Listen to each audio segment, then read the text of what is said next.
একেবারে বীচি সর্বপ্রথম হাল চাষ করে বীচি রোপণ করে তারপর পরিচর্যা করে এসব ফসলগুলো তুলতে হয়।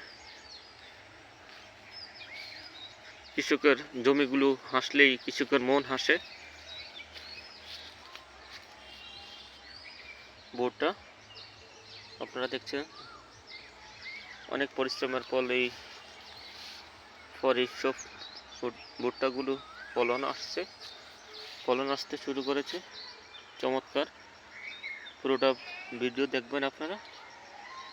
কৃষকের অনেক স্বপ্নের ফসল।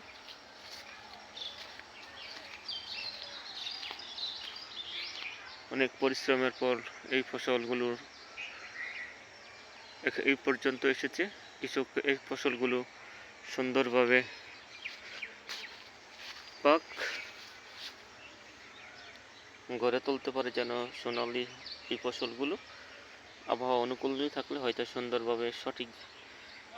সুন্দর এই ফসলগুলো সঠিকভাবে গড়ে তুলতে পারবে, সেই প্রত্যাশা রাখছি। ভিডিওটি ভালো লাগলে অবশ্যই কমেন্ট করবেন, শেয়ার করবেন, লাইক করবেন, অন্যদের দেখার সুযোগ করে দেবেন।